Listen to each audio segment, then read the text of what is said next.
What's up everybody, Coach Mills here, coming at you with a brand new Valorant video, and in this video we're going to be breaking down how to ace. You see, getting an ace is the highest form of impact you can get in any single round because you were the ultimate decider that won the round for your team, but getting an ace is not easy by any means. Now, getting an ace is a feeling like no other, and anything worthwhile is not easy, but not impossible either. So in this video, let's break down everything that you can do to actually increase your ace percentage and dominate your games, carrying whatever trash teammates you come across. But go to the Game Leap website right now in the links down below for in-depth advanced Radiant VODs, tips and tricks, map guides, agent courses, and much, much more. Do yourself a favor and go check it out in the links down below. But without further ado, let's jump into the video. Now, yes, everyone wants to know how to ace right off the bat, but before we even get to how to ace, we have to talk about how to get a multi-kill. Now, ultimately, what I mean by this is just getting multiple kills in a round or in an instance, and we're gonna break down the two different types of multi-kills that you need to understand, and you need to understand how to differentiate the two because both require different things from you as a player. The first type is getting multiple kills over the course of a round. You know, you get in one fight, you get a kill, you get in another fight later on and you get a kill, and that's a multi-kill. You did get multiple kills, but they weren't at the same time, so essentially it was multiple different separate engagements.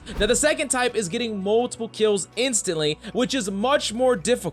Imagine if every single time you wanted to get an ace, you had a 1v5. Now, this is gonna happen sometimes, but the odds of you winning that ace or getting that ace is still very, very slim. And the idea is to try to create every single ace to be the former, where you get multiple kills over the course of a round, rather than at the exact same time, because killing multiple enemies or challenging multiple enemies at the same time is incredibly difficult even for the best of players. And while I do have tips for this that I'm going to give you at the end, let's go with the former first because that is the better of the two options to start off initially. So what you have to do in order to execute that first multi-kill option and get yourself more aces over the course of many, many rounds in your ranked games. Now, the first thing that you're gonna need to do is isolate the duels that you are taking with enemies. Now, when I mean isolate, I don't mean passive. And a lot of times people, when they're up in a situation where they have to challenge two people or there's two people to fight or whatever the case may be and they're alone, instead of actually going and taking a true 1v1 or a true fair challenge, they remain passive and let the enemy dictate the engagement. Now, I know, yes, when you have an entire team of players and y'all could just hold default, wait for the enemy to make a mistake and get a free kill, that's a completely different scenario than allowing the enemy to group up as a 3 and execute on your known position with abilities. Basically, what I mean is sometimes it's actually best to be very aggressive and push the solo enemy, take an aggressive duel with that enemy, and try to win that duel so that you don't have to fight multiple enemies challenging you at the same time later on. And these are the isolated duels that you're taking, and you can do this based on information that you gather. Like, hey, I know that the enemy is on B, he just killed one of my teammates, I'm nearby, let me go swing and challenge that guy instead of rotating off because I can try to confirm that kill, and that gives me a much better shot in like a 1v2 rather than a 1v3. And that's just one example of how you could take an isolated duel or force an isolated duel so that you don't have to get that type 2 multi-kill that we talked about before, where you have to kill multiple enemies that are peeking you simultaneously, and like we said, that's much harder to pull off. Now, the next thing that you need to do in order to get an ace, and it's actually abuse the overconfidence of enemies and reposition after every kill. So this is actually a two-parter. The first thing that you need to understand is a lot of times when the enemies have a big numbers advantage on you, they want to push you and stagger you, but you can really use that to your advantage. You can hold a certain angle, waiting for an enemy to aggressively peek you, get that kill, instantly whip out your knife and run and reposition. Once you get far enough away, you can cut off any sort of sound and wait for enemies to make another mistake or potentially move on from there, whether that's planting or stopping a defuse or whatever the case may be. Essentially, what you're doing here by abusing the overconfidence of enemies and repositioning is you're punishing the aspect of the enemy rushing in without giving them the reward of overwhelming you, because that's what they're trying to do. They're trying to all jump on you. They want you to stand your ground. Maybe you get a kill, but who cares? They still get their eco frag, right? Or they still get their staggered frag. But if you get that kill and you holding like a far away power angle as they're running and and chasing you wherever they're chasing you, and you get that kill and then immediately dip out of there. Now they lose any contact with where you are and they never got that reward of overwhelming, and that's something that you can use for later on. Now, the next thing that you need to understand, especially if you're in an actual true do or die situation, like the enemy's about to win the entire game, you want to actually kill enemies with as little resources as possible. You got to understand that as you use abilities, they do give you advantages in single duels, but if you blow your entire flash load, for example, and just flash, flame wall, throw your molly, and then you kill an enemy, well, if you still have to face against 2 more enemies and you don't have any abilities anymore, that was a very poor convergence of your abilities to value, and that can be really bad for later on. Now, I'm not telling you to not use your abilities, which is a common problem in low-ranked players that simply just die with a whole bunch of abilities on the back burner, but what I am telling you to do is use your abilities with intent. A lot of times when enemies have that advantage because of that overconfidence aspect, they give up their information or their location really easily, and you can use that to go make a flash play on someone with actual intent, with the intent to swing it, with the intent to kill them, not to flash for information, not to dabble here and there. Actually commit to the abilities that you're using. Now, the last way to set up this first option multi-kill scenario and ultimately get the ace, and it's play towards the win condition to give you an advantage. You see, one big problem that happens a lot of time, let's say you're on attack on any point, right? And now it's a 1v3, enemies are just gonna wait. They're just gonna wait for you. They're not gonna be aggressive. Sometimes they're not overconfident. And in order for you to get them to mess up or to give you opportunities to make a play, you need to play towards that win condition, which means ultimately getting that spike down and forcing them to defuse. Now, a problem can come up where one enemy will challenge you and the other enemy will try to stick that spike, and it can be really difficult. So a lot of the time when you get that spike down, a lot of times it's actually best to take an aggressive engagement with an enemy that's isolated, or aggressively take control of a power angle that can challenge the spike, because that's one of the ways that you can secure that advantage. Like, imagine you're playing something like Split, for instance, right? And you plant on that B site, push CT, and there's only one enemy routing there. You kill that enemy, and the other enemies that are trying to regroup,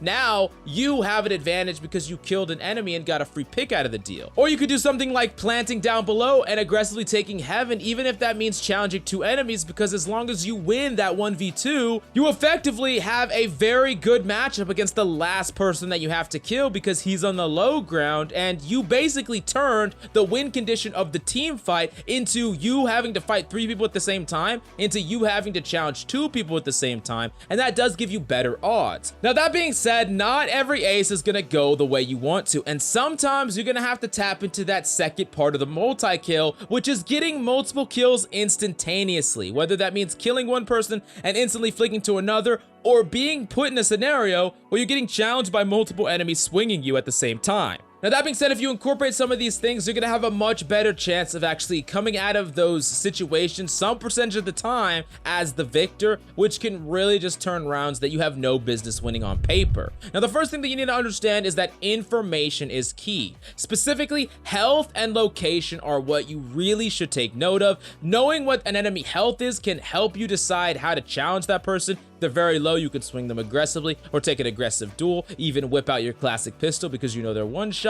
And if they're at full health, or everyone's at full health, you got to make sure that your aim is on point, your discipline's on point, and you're not just throwing bullets their direction, because it's not going to be enough to kill them. Now, the second thing that you need to understand is if you're ever in a duel where you're fighting against multiple enemies, you cannot spray commit to a kill. It's going to get you killed a giant percentage of the time because you're wasting too much time, too much ammo, and you're making yourself immobile. Really, 1 taps or 3 bursts are really what you want to go for, especially if you're using a Vandal or a Phantom, because any more than that, and it's going to be really hard to kill a person fast enough and pivot fast enough to actually kill the second person that you're getting swung to you. Now, the third thing that you need to understand, a lot of times getting these instant multi-kills, is sometimes you need to speed up. Now, what I mean by that is you can't just give yourself time to think. Sometimes you just have to instinctively just move as quickly as possible after you confirm that first kill. For instance, let's say you know that multiple enemies are pushing you, you kill that first person, and there's no one in front of you in your field of view, but you heard footsteps, and you know that it's incredibly likely that an enemy is pushing you in that instant. Doing an instant 180 incredibly quickly and being ready for an enemy to peek you at that exact moment, that could be your one ticket to actually win that duel, because you're making an action before you have confirmation that that action is good, but you do not have time to just slow down, think about it. By the time you slow down and think, the enemy already swung you and shot you in the head. Now, moving on to the fourth thing that you need to understand about instant multi-kills is don't play around what you can't play around. Now, what I mean by that is you can't always play around everything, and sometimes there's going to be an RNG aspect involved. For example, let's say you get flashed or blinded by a Reyna blind and you only have 10 bullets left. Can you afford to shoot that blind and kill the enemy? Well, maybe you could switch to your pistol, but perhaps it's actually better for you to either, one, assume that they're not there to directly swing you and they're doing it based on information, or two, wait for them to fire at you and return fire and hope to get that lucky RNG headshot in their general direction. You see, you're given an option to sure shoot the blind, but then you're not going to have any ammo left to actually challenge, or you could even imagine if it's 5A ammo or whatever the case may be. All I'm saying is there's going to be some percentage of the time where you can't control every single aspect of what happens, and sometimes you're going to have to rely on a spray control, for instance, whether you turn to corner those two enemies, you killed one with your perfect accuracy, then you have to spray control to the second person, and you just have to play for that, because disengaging from there is going to ensure that you automatically lose, so you have to play for that RNG spray. Even if it isn't 100% chance, it's still a high likelihood of succeeding. Now, the last thing that you need to understand is your own resources outside of just your abilities, but also your weapons and ammo. You need to utilize your entire kit sometimes when you're in these really scrappy, long out fights, whether that means using your weapon, your primer, and swapping to your sidearm, or making sure that you're noticing how much bullets the enemy use, so you know what guns on the ground have full ammo, and you know when you could easily just throw your gun, grab a new enemy gun, and challenge the new enemies that are swinging you. Being able to be constantly refreshed with ammo, never having to reload, because remember, that gives away your position, and on top of that, it just keeps you from firing for a certain amount of time. So it's something that you really need to master, and it's something that you can't like think about actively. It needs to be something that is automatic. The second someone's dead, you're already doing it, you're already thinking about grabbing their gun, and you're moving on from there. But on the Game Leap website, our top 100 Radiant player Tanner has tons of ace clips that he breaks down, and you should do yourself a favor and go check them out in the links down below if you want to learn how to ace just like a Radiant player. But I hope you enjoyed the video. Thanks so much for coming by. I love your faces, and see you tomorrow.